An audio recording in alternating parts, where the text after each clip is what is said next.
बाकी ये मुल्क कैसे बना था, एक लंबी दास्तान है। तो मुझे तो एक प्रोफेसर साहब थे हमारे, प्रोफेसर मोहम्मद अहमद खान साहब, मुझे उसका एक वाकया नहीं भूलता। और फिर जो मेरी मां किस्सा सुनाया करती थी वो नहीं भूलता। मेरी मां का भी आंखों देखा हाल था और उस प्रोफेसर का भी आंखों देखा हाल था।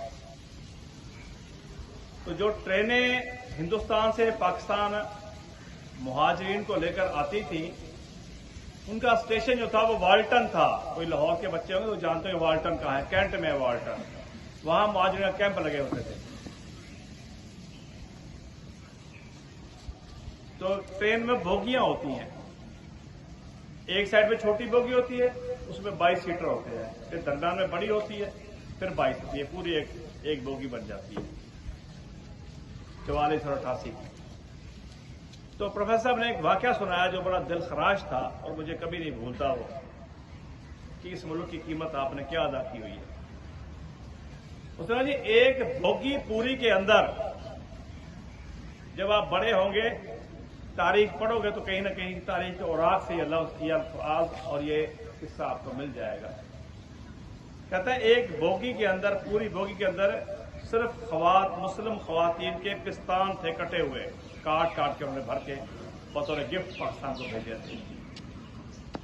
कितनी औरतों के साथ ये जुल्म हुआ होगा, ये कीमत है जो आपने अदा की हुई है इस पाकिस्तान बनाने की। फिर जो लोग छोड़ आए वहां से, उनकी अक्सरियत यहां आके एडजस्ट न हो सकी, एक नस्ल खत्म हो गई। और जो लोग पंजाब के रास्ते आए तो रास्ते में जो दरिया से गुजरना पड़ता था, पंजाब का जो पहला दरिया जो गुजरता है वो दरियाए इब्यास है। पाकिस्तान में 6 दरिया गुजरते हैं बेटे, तारीख आपको थोड़ी सी बता दें। ये भावलनगर, दरियाए इब्यास, उसके ऊपर दरिया सतलुज, उसके ऊपर दरिया रावी, उसके ऊपर दरिया झेलम, उसके ऊपर दरिया चनाब, उसके ऊपर दरिया सिंध। ये ऐसे सबसे ऊपर दरिया सिंध है। नेचुरली तौर पर दरिया सिंध जो है पूरे पाकिस्तान को सराब करता है, ये उसकी एक खूबी है, ठीक है ना। इसलिए इसको ग्रेट इंडस कहते हैं। ये पूरे पाकिस्तान को खराब करता है। दरिया सिंध का पानी केपीके वाले इस्तेमाल करते हैं, पंजाब वाले, सिंध वाले, बलूचिस्तान वाले। जो पट फीडर कैनाल है वो दरिया सिंध का पानी उसको जाता है।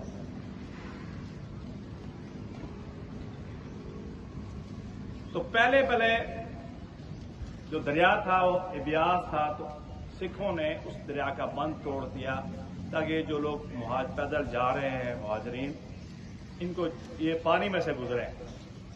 तो 3-3, 4-4 फुट पानी था। अच्छा, एक नेचुरली बात है, मैंने देखी 2010 में सैलाब आया हुआ था हमारे मुजफ्फरगढ़ में, तो रोज बारिश होती थी। नीचे सैलाब था, ऊपर से बारिश होती थी। ये कोई अल्लाह का निजाम है। तो उस वक्त भी नीचे पानी था, ऊपर से भी पानी था। 3-3, 4-4 फुट पानी में लोग पैदल या बैलगाड़ियों पर, सिर्फ बैलगाड़ियां थी या पैदल थी या उनके जानवर थे। और एक दो तकलीफदेह फैक्टर हैं, उसको आप समझ लेंगे और बात खत्म कर देंगे।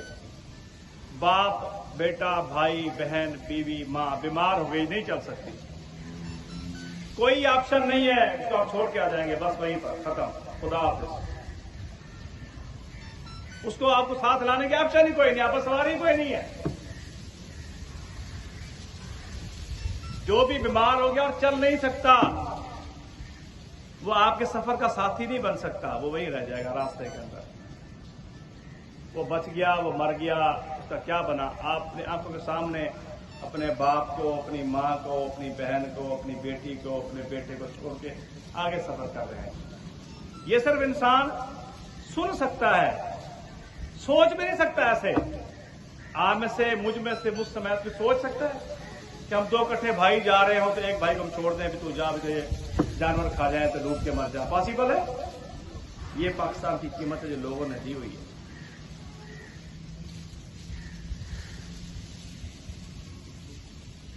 अब इसमें सबसे बड़ा ड्रॉबैक ये था, इसमें माइग्रेशन, मेरा एक अपना इसमें माइग्रेशन नहीं होनी चाहिए थी। मुल्क बनते हैं, मुल्क बने हैं दुनिया में, लोग माइग्रेट नहीं हुए थे। ये वाहिद दुनिया की माइग्रेशन जो पाकिस्तान में हुई है और उससे ज्यादा हुई है। तो यहां से लोग उधर गए, उधर से लोग इधर आए, वरना मुल्क बनते रहते हैं, ये नहीं होता। तो जो आदमी फौत हो जाता था, लोग उसका जनाजा पढ़ते थे, किसी गाड़ी शाड़ी बैलगाड़ी में रख के, उसको कफन तो अवेलेबल नहीं होता था, उन्हीं कपड़ों के साथ उठा के ऐसे पानी में फेंक देते थे। जितने लोग रास्ते में मरे वो इस तरह फेंके गए, दफनाने की कोई जगह नहीं।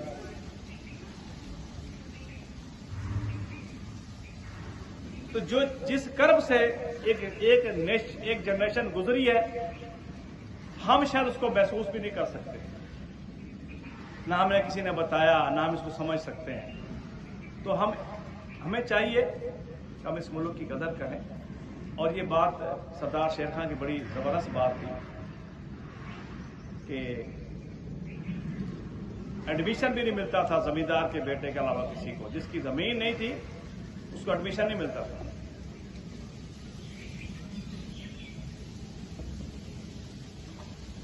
ये अगर कोई लड़का बसीरे का यहां बैठा हो, बसीरे से एक बहुत बड़ा अफसर रिटायर हुआ तो फौत हो गया, एडी नासर उसका नाम था। तो एफएससी के बाद जब वो दाखिला लेने गया इंजीनियरिंग कॉलेज के अंदर, तो उसके लिए उसको फर्द मिल्कियत का पेश करना लाजमी था, जबकि उसके बाप की कोई जमीन नहीं थी। तो बाई चांस जो यहाँ का चीफ था कंदरानी फैमिली का, उसके बाप का नाम, उसका नाम मिलता था, उसने अपने बाप की फर्द मिल्कियत उसको दी, उसने वो लगा के एडमिशन लिया।